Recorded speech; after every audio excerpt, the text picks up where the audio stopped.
Hey everybody, welcome back. I want to apologize for this has definitely been the longest amount of time between videos. January was a bit of a rough month for me. I was struggling with a lot of my side effects, and they've only started kind of getting better up until about, a week or two ago. I've been feeling better. I mean, the side effects are still there, but they've been a lot more manageable, which is good. Today's video will be a bit of a shorter one. It focuses on your cancer diagnosis basically becoming your entire personality. And that's of no faults of your own. It's just unfortunately, there's a lot of external factors that kind of play into that. So, for instance, you have people all the time asking you how you're doing, how you're feeling, and you can just really start feeling like the cancer's kind of like consumed who you are, and that's all people see when they see you, which is really unfortunate. I'm not saying that that's how people actually view you, but it can feel like that, and I know the stress and anxiety that comes along with that, and chances are, if you're going through a cancer journey, you're probably feeling like that too. I've been struggling a lot, through my journey with who I used to be and who I am now. It's hard to separate, the person that you are from the cancer. And, a lot of the times I just see myself as, yeah, I'm somebody who's struggling with cancer and that's who I am now. But we're so much more than that, right? Like, we're not characterized or defined by our cancer. We are our own individual. We have our own personality. We used to be just a regular person before everything else, well, everything started with your cancer journey. And it can be hard sometimes to remember that, but there are a few ways that I kind of, use to manage that. It definitely is hard when you're having social interactions with people, whether it's friends, family, coworkers, because the cancer always seems to come up, right? Like, people will ask you, like, how are you doing? How are you feeling? Like, what's been going on with all your like cancer stuff lately? How have your appointments been going? And sometimes it can feel like people are, asking you or talking to you about these things out of pity, and you never want to feel like somebody's pitying you, right? And I'm not saying that that's what people are actually thinking or doing, but it's hard not to feel that way, it's definitely can be difficult, and I do struggle with it a lot of the time. And it's tough because people, they generally mean well, right? Like, they care a lot about you and they want to make sure you're doing okay, and they obviously have an interest in, what's been going on and how you've been feeling. And I never want to come off as rude or offend anybody, and I'm sure you don't want to do that either. And the last of our worries should be caring about what other people think, to be completely honest. But it's hard to not feel that way when it's people that are close to you that you might be, trying not to like talk to about things like this, because it can be hard a lot of the time, right? Like, it's not an easy topic to discuss sometimes. Sometimes it's harder than others and we just don't want to talk about it. Sometimes you feel okay enough to talk about it. And sometimes it can depend on who you're talking to as well. But overall, the constant conversations and discussions surrounding the cancer and how you're feeling and how you're doing, it can just be, very overwhelming, and it can be extremely draining. Like, I have very low social battery since, all this happened. And I think I've mentioned before, I'm just naturally introverted. So, I'm a bit more shy and I don't like to have these kinds of conversations with most people. But when I do, it's very, very draining on me. And, I find myself like, after having these conversations with people, I basically just want to like shut myself out and not really talk anymore about anything for that matter. So today I have 3 different methods that I've been using and that maybe will help you to kind of deal with, you know, the cancer seemingly becoming your entire personality and who you are, and how to manage that and kind of, let people know that, that's not who I am. You don't always have to talk to me about my cancer, like how I'm doing. Like, you appreciate that people care, but It's not entirely who you are. So hopefully these three methods, maybe it's something you've already been doing, maybe it'll help you, but it's just things that have been helping me along the way. So the first method that you can use and that I've been using is setting boundaries. So again, you don't want to come off as rude or offend anybody, but sometimes all it takes is like, hey, like, I appreciate the concern or the care, but this isn't something I really want to talk about right now. And I understand, not a lot of people like conflicts and they want to avoid that and they don't want to like make people upset, and we're not responsible for managing others' feelings.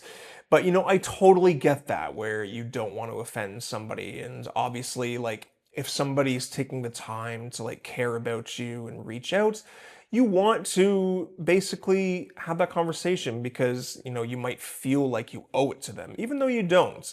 But setting boundaries can be a good way if you do it gently and just say to somebody, hey, you know what, it's not the time for me to be talking about this and I'm not really in the mood or I just don't have the energy. And generally, I found people to be very receptive to that if I need to, set that boundary, because it's important that, for your own sake and your own health, mental health at the very least, to set those boundaries if you need to and let people know, hey, I'm not up for talking about this right now. So very simple method, even though it can be maybe a little harder to do.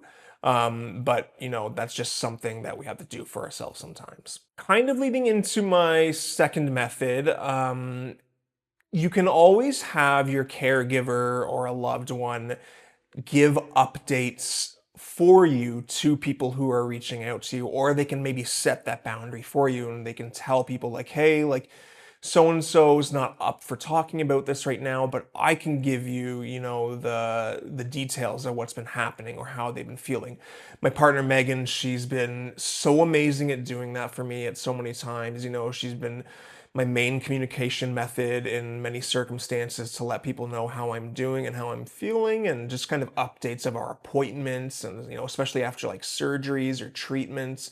She's been very, very good at that. So if you feel like you don't want to set that boundary of people and it'd be easier for you to maybe ask somebody else to do that for you, definitely lean on that support system, because it's been very helpful for me to not have to reach out, or if somebody reaches out to me to see how I'm doing, having to have that conversation with them and be like, you know what, I'm not actually up for this conversation right now. So having somebody do that for you can definitely take that burden off, and it just relieves a lot of that anxiety and stress that you might have. And my third and last method that I have for you today, and this can be really, really hard, especially in this day and age, is cutting out social media completely from your life. So over the past 6 months, I'd say I've really, really cut down on my social media consumption. I've deleted a lot of my social media apps, and I found that it's really done wonders for my mental health, and it's really helped me not feel so overwhelmed by these conversations all the time, or like needing to talk to people about how I've been doing and, answering a lot of those people. I do feel bad because I have, over like the past year, really shut people out a lot from conversations. I don't really participate in my group chats a lot anymore. Even in my individual chats, I'm not talking a ton. But I'm doing that for my own mental health, and I need to do that to make sure I'm feeling okay. Like I said before, we're not, responsible for managing anybody else's feelings or expectations. And I guarantee you, if you do these things, I mean, at least for probably the majority of people, if you cut out a lot of social media, you'll probably end up feeling a lot better. Not for everybody, I understand that. It's important for a lot of people to stay in touch with people and stay connected. But for me, being an introvert and, having very close few friends that I do feel okay talking to most of the time, that's enough for me. Everything else, I've kind of like tuned out and cut out of my life, and it's been nothing but good for me, I would say, in the long run. So try it out, even if it's just for a week. Try deleting, Facebook, Instagram, Snapchat, whatever it is that you have. I've cut most of those out, and again, it works wonders. I don't need it. I don't need it. I don't need it. I don't need it. Again, I just want to reiterate and really stress the point that you don't owe anyone anything, okay? Don't feel like it's a bad thing to be overwhelmed by these social interactions and these, these conversations with people about your cancer. It's okay to feel overwhelmed and anxious about it. You don't need to have these conversations with people. Again, I know it can be really hard to kind of put your foot down and say, no, I'm not having that conversation. But it's so, so important for your own mental health to set those boundaries, or at least have somebody maybe take care of them for you, and just let people know that, you don't want to talk about this all the time. I am not my cancer diagnosis. I am a human being. I was a person completely normal before all this started that you knew, so you don't have to treat me differently. I haven't changed fundamentally as a person. All that's changed is my health. And honestly, like, I'm at a point right now where, yes, I'm struggling with side effects, but the cancer is still being managed. My treatment is still working. So, please just treat me like I'm a normal human being, instead of like looking at me like I'm a walking piece of cancer or something. Like, that's not who I am. And again, I'm not like trying to be rude to people, and I do still invite like people to ask how I'm doing every now and then, but I don't want to hear like every single time I hear from somebody like, how's it going with everything? Like, how you doing? How you feeling? How's treatment going?